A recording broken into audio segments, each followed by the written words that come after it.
The darkness of space was endless.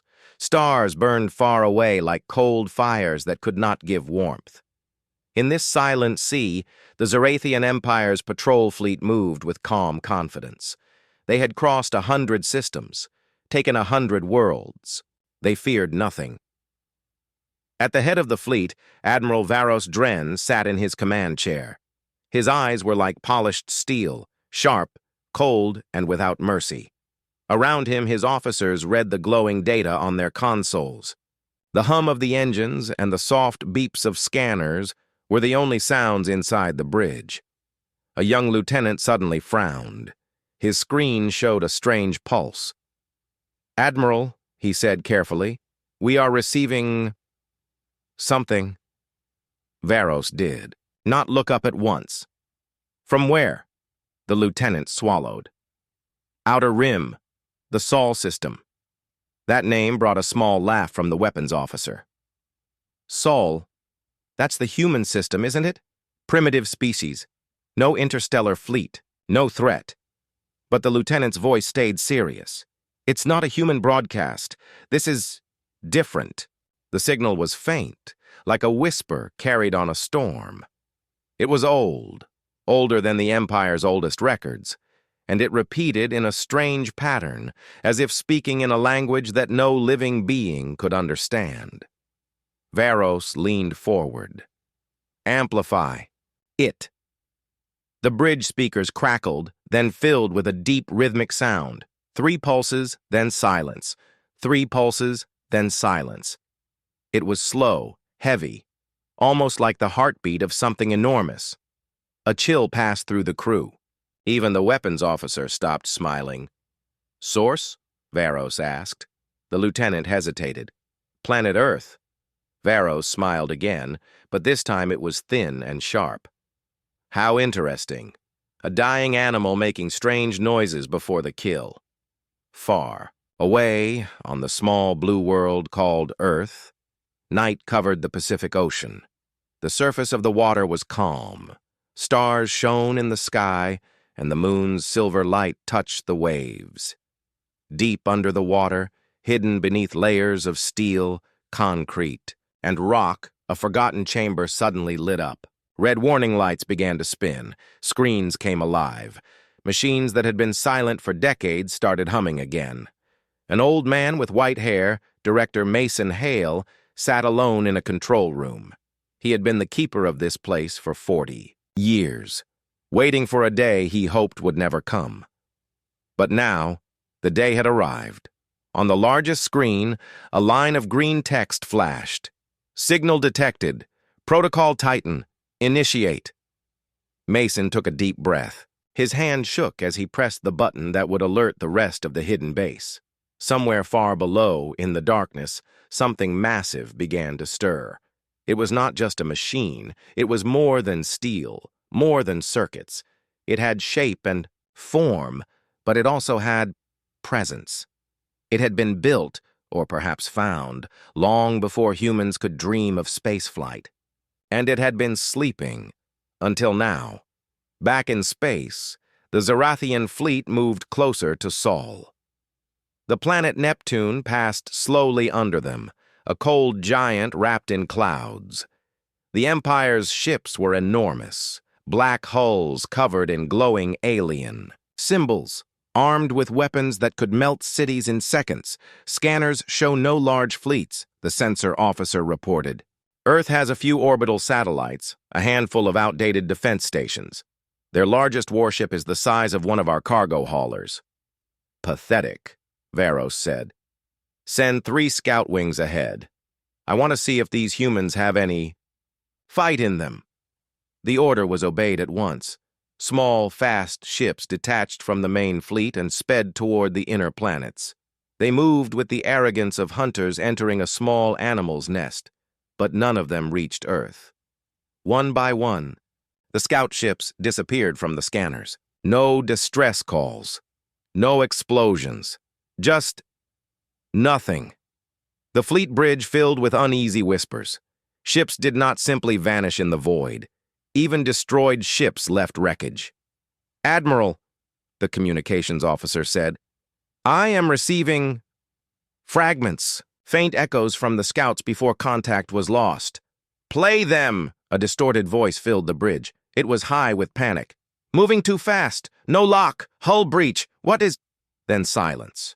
Varos's jaw tightened. Something is out there, he said quietly, and it's not human. In the Pacific base, alarms grew louder. Engineers and security teams rushed to their posts. Large steel blast doors slid shut, sealing the facility. Director Mason stood before a massive reinforced window that looked into a dark hangar. Slowly in the shadows, two glowing lines appeared, like eyes opening. The air seemed to vibrate. The temperature in the room dropped. The massive shape inside the hangar shifted, rising from its cradle. Water poured off its surface. The thing was long, sleek, and black, shaped like both a warship and a predator from the deep. Its hull was covered in strange patterns that seemed to move like liquid metal. A female voice, calm and cold, spoke through the base speakers. It was not human. Activation. Code accepted. Designation, Titan, standing by for mission. The engineers froze. They had never heard it speak before. Mason stepped forward. Mission parameters, he said, are defense of Earth against hostile forces. Threat level, extreme. Understood, the voice replied. Somewhere above them, deep under the oceans. Surface. Huge gates began to open. The Zarathian fleet slowed as it reached the orbit of Mars. The red planet was dead and quiet. No defenses. No sign of life. Varos ordered the fleet to continue toward Earth. But the unease among the crew grew. Stronger. It was like the air itself had become heavier. Suddenly, the starfield in front of them shifted. A shadow, darker than the darkness of space, moved across their view. It was fast. Faster than anything they had seen before. It was gone in a blink, but the sensors screamed with warnings. The weapons officer shouted, "Unidentified vessel! It's not in our database!" Varos rose from his chair. "Track it!" "We can't," the officer said, shock in his voice. "It's invisible to our scans." The shadow returned. This time it passed so close to one of the escort cruisers that the ship's hull seemed to twist under some unseen force. In less than a second, the cruiser broke apart, silently, without fire, without light. Pieces drifted away like dry leaves. In the wind, the bridge went silent.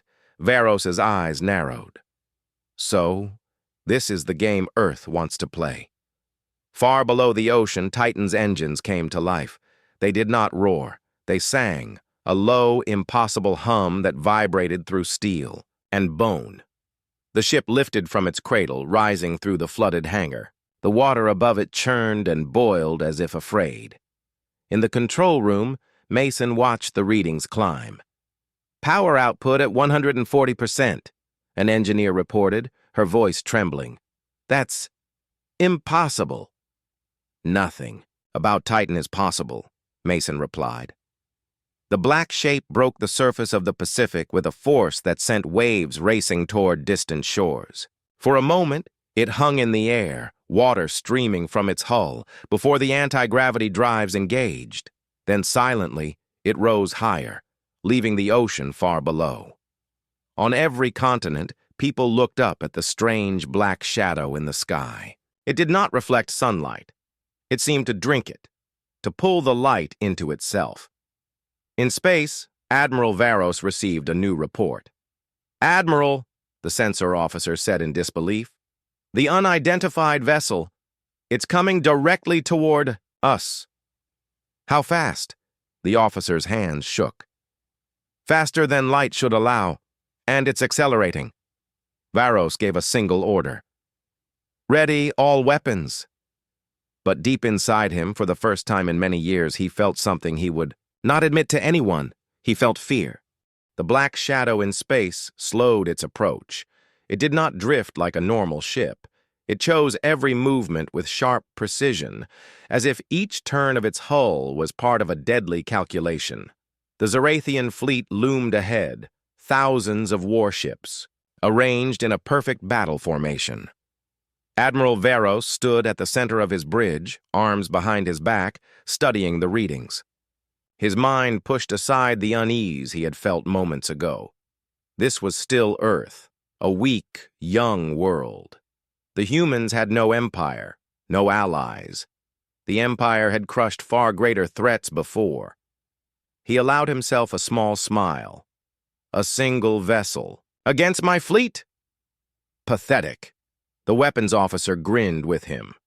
One well-aimed volley, and it will be gone, Admiral. Around them, the crew relaxed slightly. They had fought rebels, pirates, and enemy navies before. They believed in the Empire's strength. They believed in the Admiral. No human technology could match them. Varos turned to his comms officer. Send the demand to Earth. Inform them the Empire claims their world. If they surrender, we may let some live. The officer opened a channel and broadcast across the system. His voice echoed with arrogance. People of Earth, you face the might of the Zarathian Empire. Your resistance is useless. Lower your defenses. Surrender your planet, your resources, and your leaders, or be destroyed. The message spread across Earth's satellites, civilian networks, even radios. Every city, every military base, every home that could receive it, heard the cold, alien voice. But Earth gave no answer. Varos's eyes narrowed. Still they stay silent? The comms officer nodded. No response. No signal. Nothing.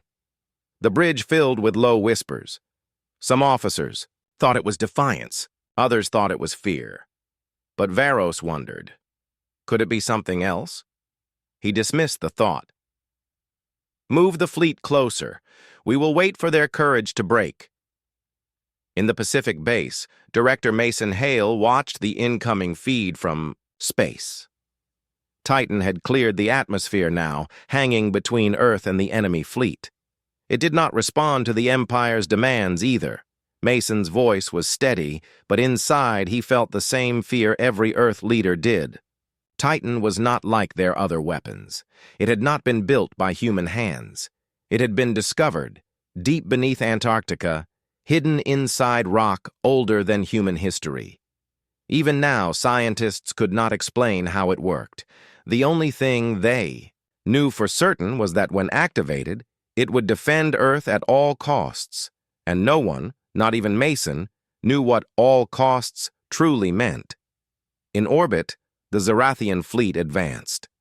Massive carriers, sleek destroyers, and towering dreadnoughts surrounded the Black Shadow.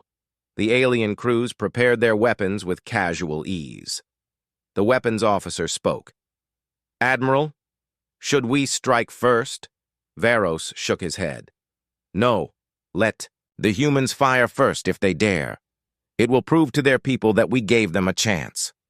His words dripped with calculated cruelty. Destroying an enemy after offering mercy was an old tactic. It made the Empire look strong and righteous to its citizens. The fleet tightened its formation.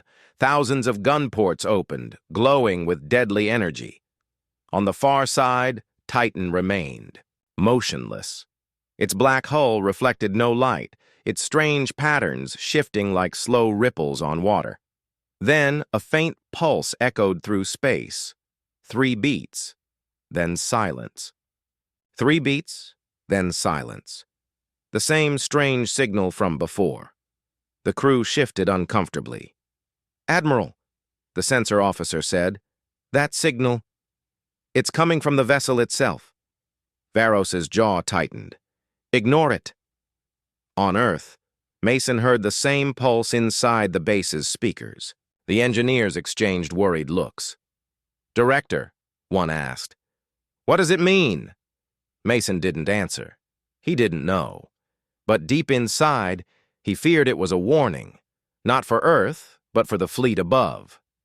Back in orbit, the Empire's ships waited for the order to fire. But Varos gave none yet.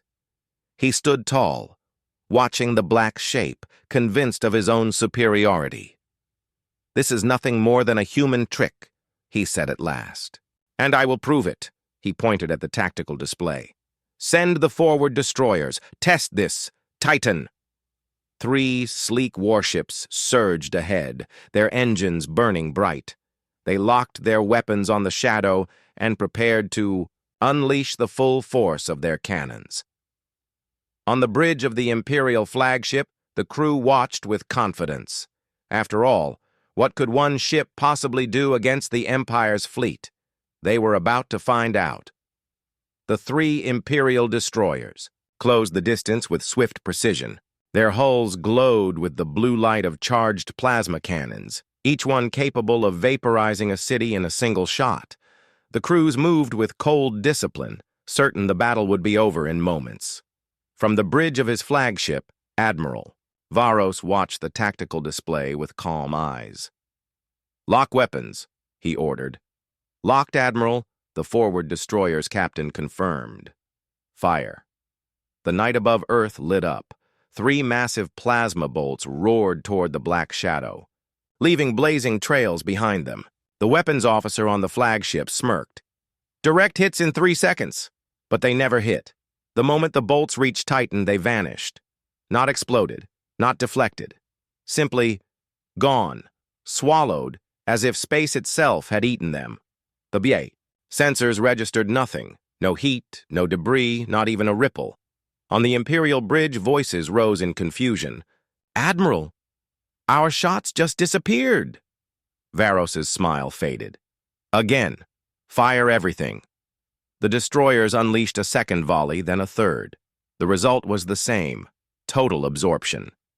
Titan remained motionless, untouched, as if the Empire's most powerful weapons were nothing more than sparks in the dark. Deep under the Pacific hours earlier, Titan had awoken fully. The vast hangar shook as the black vessel's systems came online. Its patterns of shifting metal began to glow faintly, the shapes moving in strange rhythms that no human eye could predict. Director Mason stood on the command platform, surrounded by engineers reading impossible numbers from their consoles. "Power output climbing," one reported. 200%, 300. "That's not possible," another whispered. Mason stared at the readings. "With Titan," he said quietly, "we have to stop thinking in terms of what's possible." The female voice of Titan filled the chamber again, calm and without emotion. "External threats detected. Target acquisition complete. Engagement protocols active." The ship rose slowly within its cradle, water rushing away as if afraid to touch it. Above the base, heavy gates in the seafloor opened with a deep groan. Titan moved upward, its engines silent, but its presence filling the ocean like a giant predator awakening. In orbit, the Imperial destroyers kept firing, growing more desperate with each shot. The bridge crews exchanged nervous glances. "Admiral, the target is moving," the sensor officer said. Varos looked up at the display. Slowly, deliberately, Titan began to advance. It did not accelerate like an ordinary ship. It seemed to shift through space, gliding forward in a way that ignored inertia. And then, without warning, it struck back. A thin beam of black energy lanced out from Titan's hull. It was silent, almost invisible, until it touched the lead destroyer. The ship didn't explode. It simply broke apart, pieces separating cleanly as if cut by an unseen blade. Gasps filled the Imperial bridge. Varos's hand tightened on the arm of his chair. "Pull the other 2 destroyers back," he barked. But it was already too late. 2 more black beams flashed, and the remaining destroyers were gone, reduced to drifting fragments in seconds.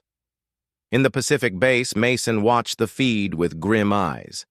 He had expected Titan to fight, but the efficiency of its attack chilled him. The communications officer turned to him. "Director, Titan isn't asking for orders anymore." Mason's stomach sank.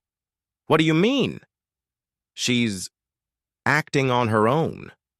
In orbit, the Empire's fleet shifted uneasily. The destruction of 3 destroyers in less than a minute was no small loss, even for the mighty Zarathian Empire. The alien crews had faced many enemies, but never one that fought like this.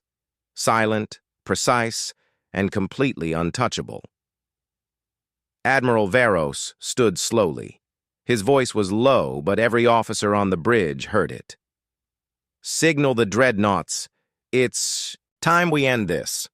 The dreadnoughts of the Zarathian Empire were the pride of their navy, giant floating fortresses, each the size of a small moon. Their black hulls bristled with weapon towers, shield arrays, and hangar bays holding hundreds of fighter craft. In past wars, these ships had turned entire planets into ash within hours. Now they moved into attack formation. Admiral Varos stood tall on his command deck, his voice cold. "Dreadnoughts, target the enemy vessel. Prepare full broadside." Across the fleet, officers repeated the order.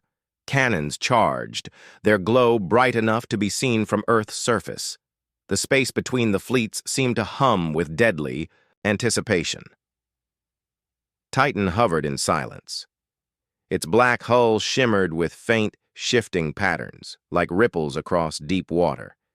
It made no evasive move, no visible sign of defense. To the untrained eye, it looked like a target waiting to be destroyed. But in the Pacific base, Director Mason Hale was watching the telemetry feed. His heart pounded. The readings were strange. Titan's shield energy wasn't rising in defense. Instead, it was dropping. One of the engineers stared at the data. "Director, it's lowering its shields." Mason's eyes narrowed. "No, it's not lowering them. It's changing them." Before he could explain, space lit up. The first volley from the dreadnoughts roared across the void. Beams of pure energy, plasma bolts the size of towers, and streams of hypervelocity slugs. The firestorm slammed into Titan in an overwhelming wave. And then, it vanished. Every weapon discharge, every piece of metal, every blast of energy simply disappeared before touching the black hull, as though space had swallowed them whole. Sensors on the dreadnoughts screamed with error messages. "Impossible," one Imperial officer whispered. "It's absorbing our attacks."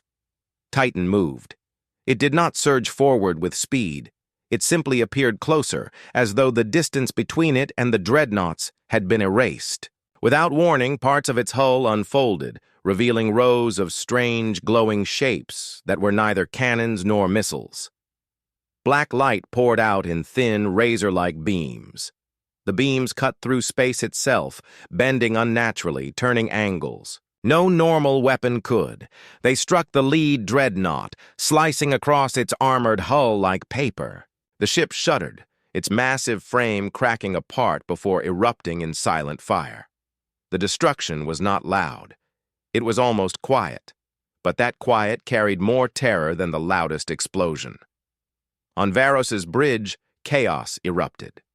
Officers shouted over each other, trying to track Titan's movements. Fighters launched from carrier bays, swarming toward the black shape like insects toward a predator, but Titan moved through them without slowing. Its hull glowed faintly, and the fighters that came too close simply stopped moving, drifting lifelessly in space as though their engines and weapons had been erased from existence. In the Pacific base, Mason's voice was grim. "Titan's using weapons we don't understand. This isn't human warfare, it's surgical.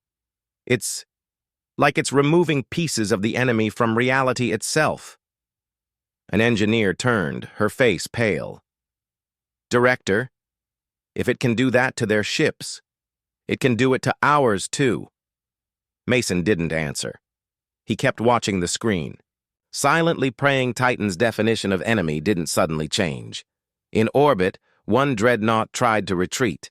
It spun its bulk around, engines flaring bright, but Titan was already there. The black ship drifted alongside the massive vessel, hull to hull, almost touching. For a single, haunting second, the two ships floated together in silence. Then Titan pulsed. One sharp, blinding flash of black light. The dreadnought was gone. No debris, no fire, just empty space where a ship had been moments before. The Zarathian fleet's confidence cracked. Admiral Varos clenched his fists, his voice low and furious. "This is no human weapon." He stared at Titan's image on the screen, the strange shifting patterns on its hull, the impossible way it moved. Whatever it was, he knew now, it had not been built by the people of Earth, and that truth was far more dangerous than any gun. The world watched in silence. Across every continent, news channels and military feeds showed the same image, an alien fleet surrounding Earth and a single black vessel standing against it. People in crowded cities stared at giant screens in public squares. Families huddled around televisions in dark living rooms. Soldiers watched from bases, gripping their rifles, knowing there was nothing they could do but wait. Titan had become the planet's only shield. In the Pacific Command Base, Director Mason Hale stood at the center of the control room, his eyes fixed on the live tactical feed. The image of the Zarathian fleet glowed in red. Titan's symbol, just a black, shifting shape, sat in the middle like a lone predator in a sea of prey. An engineer's voice broke the tense silence. "Director, Titan's power output is still climbing. I've never seen energy readings like this." "Is it stable?" Mason asked. The engineer shook his head. "If it were human tech, I'd say it should have exploded 5 minutes ago. But with Titan, I have no idea." Mason's jaw tightened. That was the truth about Titan. It didn't follow their rules. Above Earth, Titan drifted forward. It wasn't rushing. It didn't need to. The Zarathian fleet was reforming. Dreadnoughts taking point, carriers pulling back to launch more fighters. On the bridge of the Imperial flagship, Admiral Varos studied his enemy. The sight of a single ship dismantling part of his fleet was humiliating, but he would not retreat. The Empire's pride was too great. "Send the assault wave," Varos ordered. "All forward ships, all fighters. I want that thing buried under fire." The order echoed across the fleet. Engines flared to life as hundreds of warships advanced. Waves of small fighters swarmed ahead, weapons armed and targeting systems locked. From Earth's surface, the sight was terrifying. Even from the ground, the naked eye could see faint flashes in the sky where the battle raged. Children pointed upward, asking their parents if the stars were falling.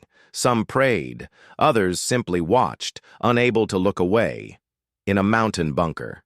In Europe, a military commander spoke over the secure channel to Mason. "Director, if Titan fails, what's our fallback?" Mason didn't answer right away. He looked at the screens, at the ocean of red enemy markers closing in. "There isn't one," he said finally. The first wave reached Titan. The black ship didn't move. Its hull glowed, faintly, shifting from black to a deep, dark blue. Then, without warning, a ripple spread outward from Titan, invisible to the naked eye but deadly to anything it touched. Fighters simply shut down mid-flight, drifting lifelessly. Smaller warships lost their power in seconds, their lights winking out like dying candles. The surviving enemy ships pushed forward anyway, their guns unleashing a storm of fire. The space around Titan lit with plasma beams, missiles, and railgun slugs, until every shot disappeared the moment it touched the ship's shimmering blue haze. And then Titan struck back. A series of thin, needle-like beams erupted from its hull, darting through space with impossible precision. They didn't explode. They didn't burn. Wherever they touched, ships simply fell apart, sliced into silent fragments that tumbled away. In seconds, the front line of the assault wave was gone. From his flagship, Admiral Varos stared in disbelief. "This isn't a battle," he muttered. "It's an execution." In the Pacific base, Mason's voice was low. "Titan isn't just defending us, it's hunting them." On the global broadcast, civilians everywhere watched the lone black shape advance through the enemy fleet. Some felt hope rising in their chests. Others felt an even deeper fear, because they realized that whatever Titan was, it didn't truly belonged to humanity, and no one knew what it would do when the battle was over. The Zarathian fleet had seen enough. Admiral Varos's voice cut through the chaos on his bridge. "No more probing, no more caution. All ships, concentrate fire on that vessel. I want it gone." His order was answered by the roar of 1,000 engines.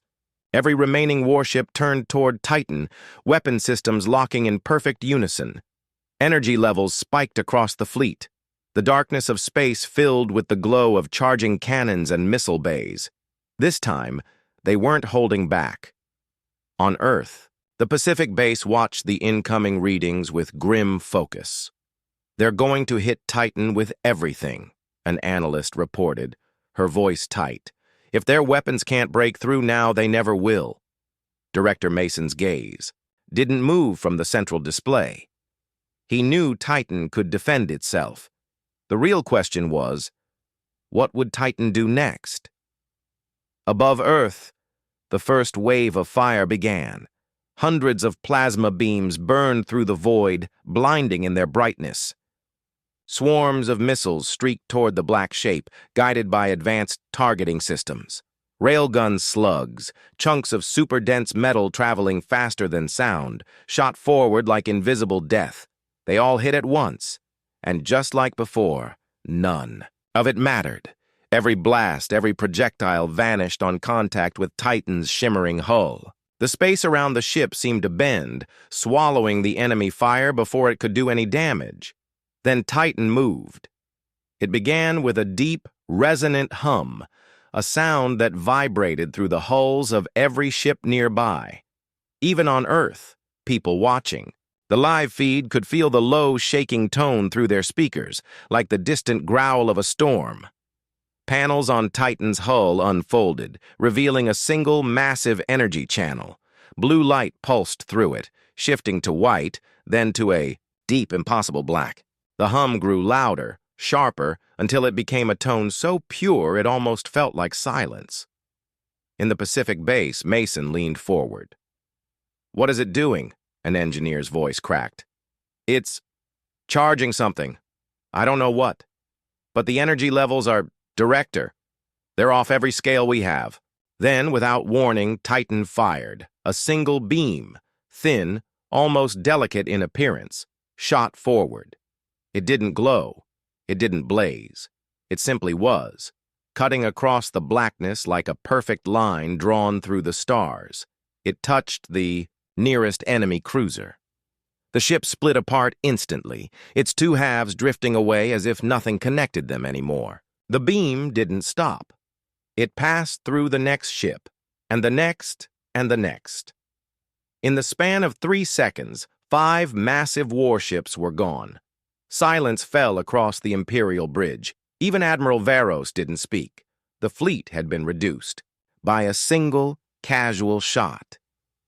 No enemy they had ever faced had done this to them, not in thousands of years of conquest. Titan's hum faded. Its hull closed again, hiding its weapon as if nothing had happened. It simply floated there, waiting. In the Pacific base, Mason exhaled slowly. "That wasn't an attack," he murmured. "That was a warning." On screens across the world, people stared at the image of the lone black vessel. It had destroyed 5 warships without effort. It could destroy more, and in that moment, everyone, human and alien alike, understood one thing. Titan wasn't just defending Earth. Titan was choosing the rules of the fight. The bridge of the Imperial flagship was silent, not the usual disciplined silence of trained officers, but the heavy, unnatural quiet of people who had just seen the impossible. Crew members stared at their screens, waiting for someone, anyone, to explain what had happened. The readings were wrong. The rules of battle were wrong. Admiral Varos stood in the center, his hands resting on the back of his chair. His eyes never left the black vessel on the main display. It floated there, unmoving, as if daring the Empire to try again. Varos had fought in dozens of campaigns. He had crushed rebellions, shattered fleets, even defeated rival empires. He had seen ships, Burn, worlds die, and enemies beg for mercy. But he had never felt what he felt now. An edge of cold uncertainty, pressing in around his thoughts like frost. "Admiral," the sensor officer began, his voice low. "Analysis of the energy weapon. We still can't explain it. The readings suggest it. Cuts through matter at a molecular level, but that doesn't explain why the debris is so—" "Stop," Varos said sharply. The officer went silent. Varos didn't want guesses. He wanted answers. But deep down, he knew there would be none. This wasn't human technology. It wasn't even alien technology in the way the Empire understood it. This was other. "Prepare the dreadnought line for close engagement," he ordered. Finally, "If long-range fire is useless, we'll break it apart at close range." The order made sense tactically, but even as he spoke it, part of him wondered if it mattered. Far below, in the Pacific base, Director Mason Hale was watching the same silent standoff. He could see the Imperial dreadnoughts shifting formation, closing the gap. Titan didn't move, it just watched. One of Mason's officers leaned in. "Director, you realize what's happening, don't you? Titan is letting them decide their next move. It's reading them." Mason's eyes stayed on the screen. "I think it's doing more than that. I think it's learning." In orbit, the dreadnoughts closed in. Massive hulls blocked the stars, casting long shadows over Titan's sleek form. Fighters darted between them, ready to strike from all angles. On the Imperial bridge, Varos's second-in-command spoke quietly. "Admiral, if I may, our standard tactics are failing. Perhaps we should—" "No," Varos cut him off. "We do not retreat from primitives." His voice was hard, but the edges of it were tight, almost brittle. He watched the display one. More time. That black shape. No light, no insignia, no heat signature they could lock onto. It was like staring at the absence of reality itself, and as he studied it, he realized something that made the cold in his chest spread even deeper. It wasn't that Titan had superior firepower. It wasn't that it had impossible defenses. It was that Titan did not fear them at all. The Imperial dreadnought line advanced, their massive hulls eclipsing the stars. Energy fields shimmered across their armored flanks, powerful enough to deflect meteor strikes. Hundreds of smaller warships swarmed between them like sharks circling their prey. Titan did not retreat. It did not even change course. It waited. From the bridge of his flagship, Admiral Varos gave the final order. "All ships, attack!" The void erupted. Dreadnoughts unleashed their full broadsides, filling space with rivers of plasma and storms of kinetic fire. Fighters dove in, launching swarms of micro-missiles. The glare of weapons fire was so bright it reflected off Earth's atmosphere. But just like before, the black vessel absorbed it all. Every beam, every slug, every blast vanished into its shimmering surface. And then, Titan answered. Panels along. Titan's hull unfolded like the petals of some alien flower. From within, streams of black energy extended. Not beams, not projectiles, but tendrils of pure darkness, moving like living things. They lashed out in all directions. The first dreadnought they touched shuddered violently. Its shields collapsed in an instant. Hull plating peeled away as though some invisible hand was tearing it apart. Entire decks crumpled inward before the ship split cleanly in two. A second tendril wrapped around a cruiser, and in less than a heartbeat, the vessel simply disintegrated, not exploding, not burning, but breaking into fine dust that scattered into the void. In the Pacific base, Director Mason Hale watched in stunned silence. "That's not a weapon," he said slowly. "It's dismantling them." An engineer's face went pale. "It's taking them apart at the atomic level." Above Earth, Titan moved through the chaos with slow, deliberate grace. Every tendril strike was precise. It didn't waste energy. It didn't miss. Where it passed, the battlefield emptied. Within minutes, the Imperial formation was broken. Fighters fled in all directions. Mid-tier warships tried to fall back, engines burning hard, but Titan moved faster than they could. Think, one moment it was still. The next, it was beside them, tearing through their hulls with surgical precision. On the Imperial flagship, Admiral Varos gripped the edge of his console so hard his knuckles turned white. "What is this thing?" he whispered, his voice, more to himself than to his crew. No one answered. Then Titan did something the Empire had never seen before. Its hull began to glow, not bright, but deep, with a strange, dark gold light that seemed to pulse in rhythm with the heartbeat-like signal from earlier. Across the fleet, sensors overloaded with readings they couldn't explain. Space itself seemed to bend around the black ship, like gravity was warping in unnatural ways. Every surviving Imperial officer felt it, an instinctive, primal fear. They weren't fighting a ship anymore. They were in the presence of something far older and far more dangerous than the Empire had ever faced. The battlefield had dissolved into chaos. Where moments ago the Zarathian fleet had been an unbreakable wall of steel and firepower, now it was scattered fragments and drifting wreckage. Communications channels crackled with desperate voices, shouting orders that no one could follow. Fighter squadrons were in full retreat. Dreadnoughts, once symbols of invincibility, burned silently in the void. And still, Titan advanced. From the Pacific base, Director Mason Hale studied the tactical map. Red markers representing enemy ships were vanishing at an accelerating pace. Titan's movements were impossibly fast, not in raw speed, but in reaction. It always seemed to be exactly where it needed to be, as if it could see the battle before. It happened. An engineer leaned forward, eyes wide. "Director, it's not just reacting, it's predicting them." Mason's gaze darkened. "Then this battle's already over." On the Imperial flagship, Admiral Varos refused to accept defeat. "Form the core formation around my ship," he barked. "If we hold our ground, we can—" The deck shuddered violently before he could finish. Warning sirens screamed. "Admiral, the enemy vessel!" The officer's voice cut out. Titan had vanished from the flagship's forward display. In the next instant, it appeared directly in the heart of the Imperial formation. A pulse of black light erupted outward, spherical and perfect.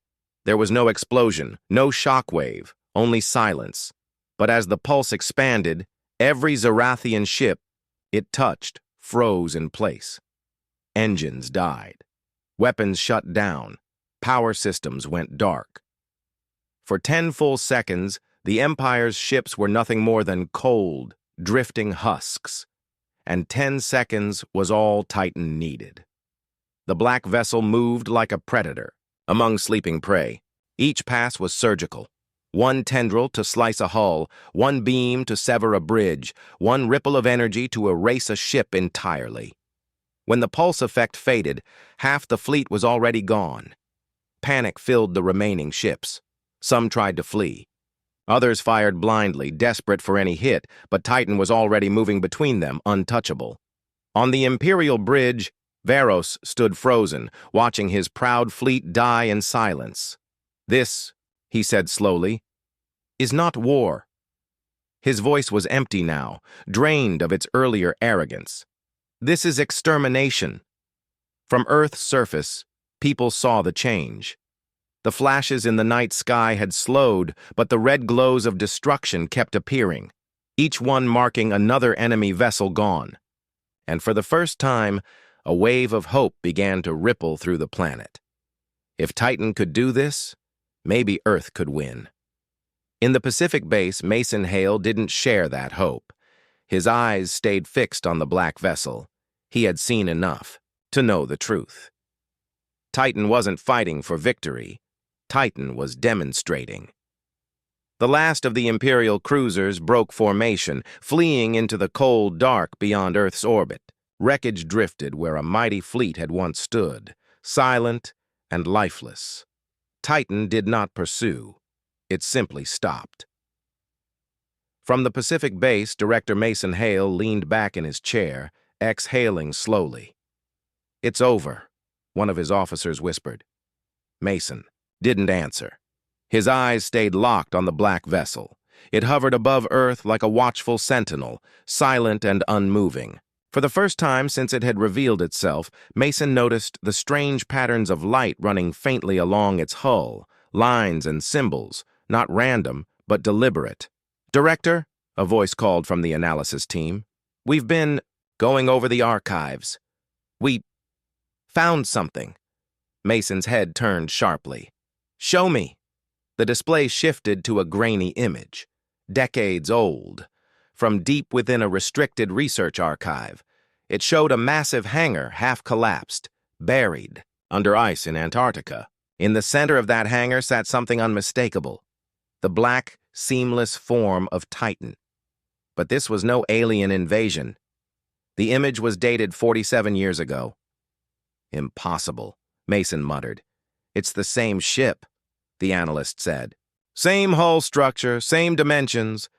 Director, Titan was found on Earth." The room went silent. If that was true, then Titan wasn't an alien weapon arriving to protect humanity. It had been here all along, and someone had hidden it. Back. In orbit, Titan began to move again, not toward the fleeing Empire ships, but toward a higher, slower orbit over the planet. Sensors caught faint transmissions pulsing from it, directed not outward into space, but downward toward Earth itself. "Where is it sending data?" Mason asked. "Unknown," came the reply. "Signals encrypted, unlike anything we've ever seen. But it's going to multiple points, underground." Mason's mind raced. Multiple points? His thoughts connected in a cold rush. Titan wasn't alone. Far away, deep beneath the surface of the Earth, in places no human had set foot in centuries, something ancient began to stir. Sensors recorded tremors. Old sealed chambers powered on, for the first time in living memory. Somewhere in the darkness, machines older than human civilization opened their eyes. Above it all, Titan drifted in silence, its strange golden pulse beating once every few seconds. Not a weapon now, but a signal, a call, and whatever it was calling was answering. Deep beneath the Earth's crust, far from any human city, something ancient began to move. In the silence of forgotten caverns, walls of black alloy hummed with power. Massive structures, hidden for millennia, came alive with faint, golden light. Dust fell from ceilings as dormant machinery shifted for the first time in thousands of years. In the Pacific base, alarms flared across the operations floor. "Director! We're detecting seismic activity. Multiple points all over the globe." Mason Hale stepped forward. "Earthquake?" "Negative," the officer replied, eyes wide. "The tremors are controlled, artificial. On the screen's satellite. Feeds showed strange formations breaking through the ground in remote regions. Deserts, mountains, frozen tundra. Black towers rose silently into the air, their smooth surfaces shining in the sunlight. Some extended hundreds of meters high, others barely protruded above the surface. From each tower, a golden beam shot upward, connecting with Titan's position, in orbit. "Sir," the communications chief said, "we think Titan is sinking with them." Mason's jaw tightened. "How many towers?" "Currently?" 12. Mason's gaze hardened. "And how many are there going to be?" The officer swallowed. "If the pattern continues, dozens. Maybe hundreds." In orbit, Titan was no longer still.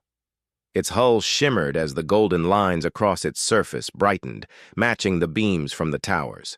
The black ship seemed to grow heavier in the void, as if space itself bent, slightly around it, and then sound. Not a sound through the vacuum of space, but something deeper, felt, not heard. a low, resonating pulse that reached every human on the planet. People paused in streets, homes, and battlefields. They didn't know why, but they felt it. It was like the beating of a giant heart. On the Imperial flagship, Admiral Varos watched, the phenomenon with dread. His sensors screamed with unreadable data. "What is it doing?"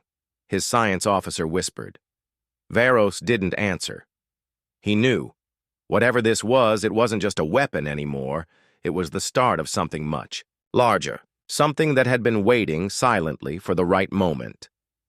Back in the Pacific base, Mason Hale turned to his team. "Get me every classified file on ancient Earth anomalies. Archaeological, mythological, anything," he ordered. One officer hesitated. "Sir, you think these are connected to ancient history?" Mason's voice was firm. "No, I think ancient history was about this." Far below, the largest of the awakened structures shifted. Massive gates, older than human civilization itself, began to open. Inside, something vast and mechanical stirred. Its eyes glowed faintly gold, just like Titan's. Above the planet, Titan's pulse grew stronger. The awakening had begun. The Imperial fleet remnants had fled far from Earth's orbit, but they hadn't gone home. In the dark void beyond the moon's shadow, Admiral Varos sat on the bridge of his battered flagship, staring at the tactical displays. His surviving. Officers worked in grim silence, repairing systems and transmitting frantic messages into deep space. "They'll hear us," Varos said quietly, as if convincing himself. "They have to." Minutes later, the comms officer confirmed it. "Admiral, we have a response." Varos leaned forward. "From the Empire?" "No, sir," the officer said hesitantly. "From them." Before Varos could demand an explanation, the stars behind the moon seemed to warp. Points of light shifted unnaturally, as if space itself was folding. Then the void tore open. From the rift, an enormous vessel emerged, easily 5 times the size of Titan. Its hull was a deep metallic crimson, covered in jagged armor plates like the shell of some monstrous creature. It radiated an energy so intense that every Imperial sensor overloaded instantly. In the Pacific base, Earth's defense screens lit up with new alerts. "Unidentified object entering orbit. Size. Massive. Bigger than anything we've ever detected." Mason Hale stepped to the glass, watching the object's crimson form push through the upper atmosphere, glowing from the heat of re-entry. "Is that another Empire ship?" an officer asked. Mason shook his head slowly. "No, this isn't Imperial. This is something else." Titan didn't move. It hung above the Earth, its golden pulse steady, the network of awakened towers still beaming energy toward it. The Crimson Giant, however, turned directly toward Titan's position. For a long moment, the two ships simply faced each other in silence, their vast forms locked in an invisible standoff. On the Imperial flagship, Varos was suddenly pale. "It's them," he whispered. "The Architects." The name meant nothing to most of his crew, but the fear in his voice was enough to silence the bridge. Back on Earth, Mason Hale demanded answers. "Architects? Who are they?" Varos's voice crackled over an intercepted Imperial channel. "They are the ones who built Titan. And if they've come now, it's not for you. It's for it." The crimson vessel began to glow from within, its surface pulsing with deep red light. Titan's own golden glow responded, as though the two were, speaking in a language no one could hear. And then, without warning, the Architect ship fired. A single beam of red energy lanced across the void, not toward Earth, but directly at Titan. The black vessel took the hit without moving, but for the first time, its hull shimmered in pain. Titan had found an enemy that could hurt it. The void between Earth and the crimson vessel erupted in light. Titan reacted instantly. Its golden lines flared like lightning, and the black ship moved with a speed that defied physics. The architect's second beam sliced through the space where Titan had been a split second earlier, cutting a perfect scar through the stars. From the Pacific base, Mason Hale gripped the railing, eyes locked on the tactical display. "That's no ordinary weapon," he muttered. "It's rewriting the rules of energy projection." On the display, Titan's counterattack began. Instead of firing beams, it unleashed a wave, a golden ripple that seemed to bend space itself. The crimson vessel shuddered as the ripple struck, its hull vibrating like a bell under a hammer. The architect's ship responded with terrifying speed. Sections of its armor shifted and unfolded like the petals of a metal flower, revealing vast arrays of weapon ports. From each, streaks of red energy blazed outward, not just at Titan, but at the towers on Earth. Alarms screamed across the Pacific base. "They're targeting the towers," an officer shouted. "Not towers," Mason said grimly. "They're severing Titan's power link." Titan split into motion, tendrils of black alloy whipping from its hull to intercept the incoming fire. Golden shields flared around each tower site, catching the red blasts before they could land. On the ground, civilians watched in awe as the skies above them turned into swirling battles of light and color. But for every blast Titan blocked, another slipped through. One tower in the frozen Antarctic shattered under the crimson assault, collapsing into a crater of molten rock. Titan's golden glow dimmed slightly. In orbit, the two giants closed the distance. The architect vessel lunged forward, its size making the movement feel like a planet was shifting. Titan didn't retreat. It accelerated toward the crimson behemoth. The collision was silent, but the shock wave that followed rippled through space like a distortion in reality. Both ships spun away, hulls glowing with damage. From his flagship, Admiral Varos whispered, "If Titan falls, Earth falls. But if the architects win, there will be nothing left to fall to." The architect's ship opened a new weapon port, larger than any seen so far. Inside, red lights swirled like liquid fire, charging for a single devastating strike. Titan's hull responded in kind, its golden glow intensifying until it blazed like a miniature sun. They were preparing for their final blows. On Earth, Mason Hale's voice was quiet, almost to himself. "Whatever happens next, it's going to change everything." The two ships launched their attacks. The black and crimson beams met in the void with blinding force. Where they collided, space itself seemed to ripple and tear. Light twisted into impossible shapes, bending around a point so bright it hurt to look at. Every sensor in Earth's orbit went dark for a full 3 seconds, unable to process the energy being exchanged. Titan's golden pulse grew frantic, beating faster and faster.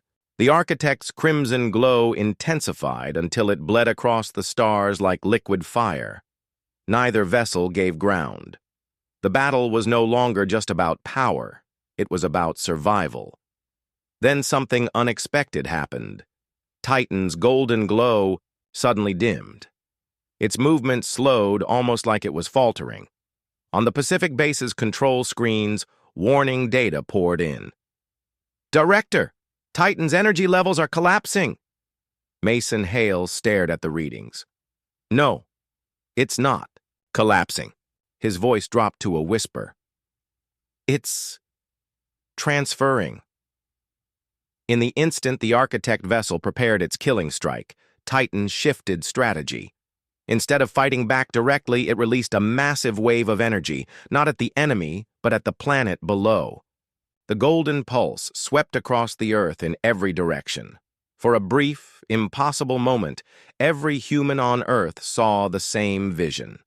They stood on an alien world, under a sky of swirling gold and black. Towering structures like the newly awakened. Ones on Earth stretched into the clouds. A voice, neither male nor female, but ancient and vast, spoke in their minds. "You were never alone. You were never unprotected, and then the vision was gone. In orbit, the Architect vessel fired. A spear of crimson energy slammed into Titan, tearing through its hull. Fragments of black alloy spun away into the void. Titan reeled, its golden glow flickering, but the damage wasn't the end. From Earth's surface, the awakened towers blazed brighter than ever. Golden beams erupted from each one, converging upward into the sky. They didn't strike Titan. They struck the Architect ship. Caught in the combined fire of dozens of towers, the crimson vessel screamed with a soundless shockwave, its armor, plates melting away under the golden onslaught. It twisted violently, trying to break free, but the beams held it in place. In a final burst of light, Titan channeled the last of its strength into one concentrated pulse. The golden wave hit the Architect ship at its core. For a heartbeat, the crimson light went out completely, and then the massive vessel vanished, gone as if it had never existed. In the silence that followed, Titan drifted slowly, its hull cracked and dim. Mason Hale watched from the Pacific base, his voice quiet. It's still alive, but barely. No one knew if Titan could recover, but one thing was certain. Earth had not seen the last of the Architects. The battle was over. Earth's skies were clear again, the golden beams from the towers fading one by one until only their silent black forms remained. In orbit, Titan hung motionless, its once brilliant glow now reduced to faint flickering lines. In the Pacific base, Mason Hale stood before the main window, staring up at the distant silhouette. "Status?" he asked quietly. The reply came from the comms officer. "Titan's systems are dormant. We're not picking up any signal, no movement. It's alive, but it's like it's sleeping." Mason's gaze stayed locked on the ship. "It's recovering. And if I'm right, it's watching." Around the world, people spoke of the vision they had seen during the battle. Governments tried to explain it as mass hysteria, a shared hallucination, but no one believed it. The words echoed in every language. You were never alone. You were never unprotected. In deep space, the remnants of the Imperial fleet drifted. Admiral Varos stood at the edge of his bridge, hands clasped behind his back. His crew watched him, nervously. "Prepare a secure channel to the Emperor," he said at last. "Tell him the Architects are real, and Earth is not as undefended as we thought." His voice lowered. "But they will not be ready next time." Weeks passed. Titan remained silent. The towers stood like black monoliths across the planet, unresponsive to every human attempt to study or enter them. Scientists argued whether they were weapons, communication relays, or something far stranger. In the ruins of the Antarctic Tower, deep beneath layers of shattered alloy, a small golden fragment pulsed faintly, unnoticed by anyone. One night, in the dead silence of space, Titan's golden pulse returned for just a second.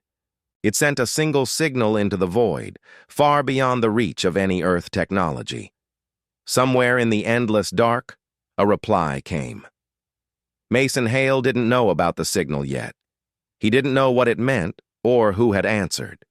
But deep down, he could feel it. This was not the end. It was only the beginning.